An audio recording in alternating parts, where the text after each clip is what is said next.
Hello class 11th, welcome in बाल public inter college digital classes. जैसा कि आप लोग जानते हैं, आप लोगों का रिजल्ट है और आप लोग क्लास 10 से क्लास 11th में आ गए हैं and congratulations all of you.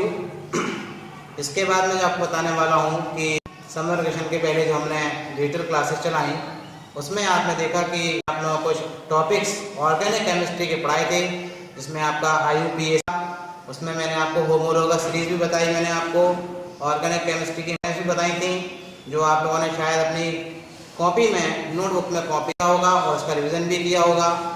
आज हम इसी चीज़ में आगे बढ़ेंगे और हम अपनी फिजिकल केमिस्ट्री की तरफ आएंगे। फिजिकल केमिस्ट्री में हम जो चैप्टर ले रहे हैं वो हमारा होता है एटॉमिक स्ट्रक्चर। जो हमारा टॉपिक है एटॉमिक स्ट्रक्चर। एटॉमिक स्ट्रक्चर यानी हिंदी में हम कहते हैं परमाणु संरचना। परमाणु संरचना क्लास के में भी हमने परमाणु के बारे में पढ़ा और 10th क्लास में भी परमाणु के बारे में पढ़ा, लेकिन वहाँ का परमाणु 11th क्लास में परमाणु से बिल्कुल भिन्न होगा। यहाँ पर जो आप पढ़ोगे वो सारी बिल्कुल 9th 10th से अलग होंगी।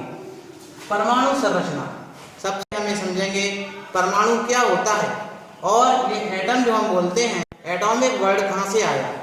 सबसे पहले मैं आपको बता दूं, एटम वर्ड जो आया, एटम को ही हिंदी में हम क्या बोलते हैं, परमाणु बोलते हैं। एटम क्या होता है?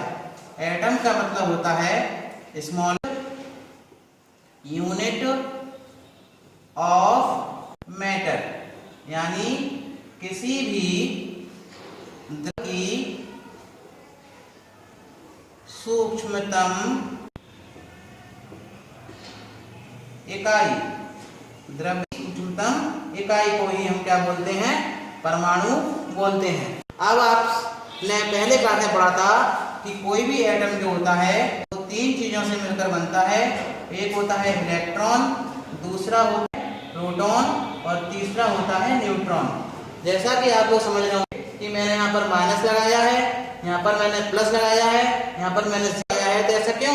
क्योंकि आप सभी लोग जानते हैं कि इलेक्ट्रॉन पर नेगेटिव होता है यानी ऋणावेशित आवेश होता है, प्रोटॉन पर पॉजिटिव चार्ज होता है और न्यूट्रल पर कोई भी चार्ज नहीं होता है।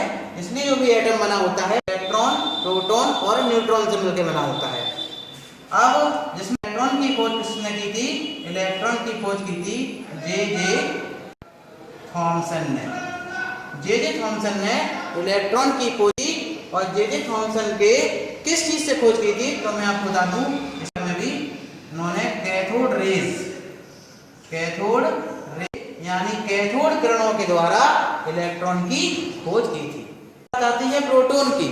प्रोटॉन और न्यूट्रॉन जो हमारे एटम में रहते हैं वो बिल्कुल सेंटर में रहते हैं, बीच में रहते हैं, जिसे हम क्या बोलते हैं, न्यूक्लियस बोलते हैं। न्यूक्लियस क्या होता है? न्यूक्लियस होता है नाभिक, जहां पर पूरे परमाणु का धनावेशित आवेश यानी धनावेश आवेश नियत रहता है, जिसे हम न्यूक्लियस यानी नाभिक बोलते हैं। प्रोटॉन भी जो डिस्कवर किया वो था अर्नेस्ट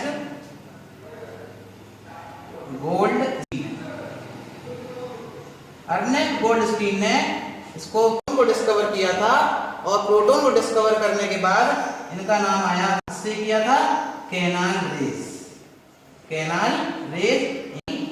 किरणें। फिर बात आती है हमारे न्यूट्रॉन की। न्यूट्रॉन किसने डिस्कवर किया? न्यूट्रॉन को डिस्कवर किया हमारे जेम्स चैडविक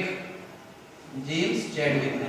ध्यान रखना है कि हमारे ये एटम की क्या है, हिस्ट्री है। हमारा एटम क्या है, मैंने आपको बता दिया कि एटम परमाणु स्मॉलेस्ट यूनिट ऑफ मैटर, द्रव्य की सूक्ष्मतम इकाई। एटम यानी इलेक्ट्रॉन, प्रोटॉन, न्यूट्रॉन से यानी electron J Thomson cathode rays से डिस्कवर हुआ, इस पे नेगेटिव चार्ज आता है। प्रोटॉन और न्यूट्रॉन कहाँ में रहते हैं? न्यूक्लियस में रहते हैं। प्रोटॉन पर अर्नेस्ट गोल्डस्टीन ने डिस्कवर किया, इसमें केनाल रेज से डिस्कवर किया। प्रोटॉन को जेम्स चैडविक ने डिस्कवर किया और ये भी न्यूक्लियस में रहता है। और सबसे बड़ी बात और इम्पोर्टेंट बात जो मैं आने जा रहा हूँ, न्यूक्लियस को किसने डिस्कवर किया? न्यूक्लियस को डिस्कवर किया बताइए, रदरफोर्ड। रदरफोर्ड किस एक्सपेरिमेंट से डिस्कवर किया? Gold foil experiment. विशेष ध्यान है, इतना टॉपिक कवर करिए। इस टॉपिक को कवर करने के बाद जो मैं अगला टॉपिक वो 11 से रिलेटेड लूंगा, और इस बार जो हमने ऑनलाइन क्लासेस रखे हैं वो एकदम न्यू स्टाइल में रखी हुई हैं। आपको होमवर्क भी अलग तरीके से मिलेगा। आप लोग जो होमवर्क करके भेजेंगे, जो असाइनमेंट्स, जो वर्कशीट्स तैयार करके भेजेंगे, जो करके भेजेंगे, वो भी आपको अलग तरीके से ही सेंड करना है। Okay, be safe and stay happy. Thank you.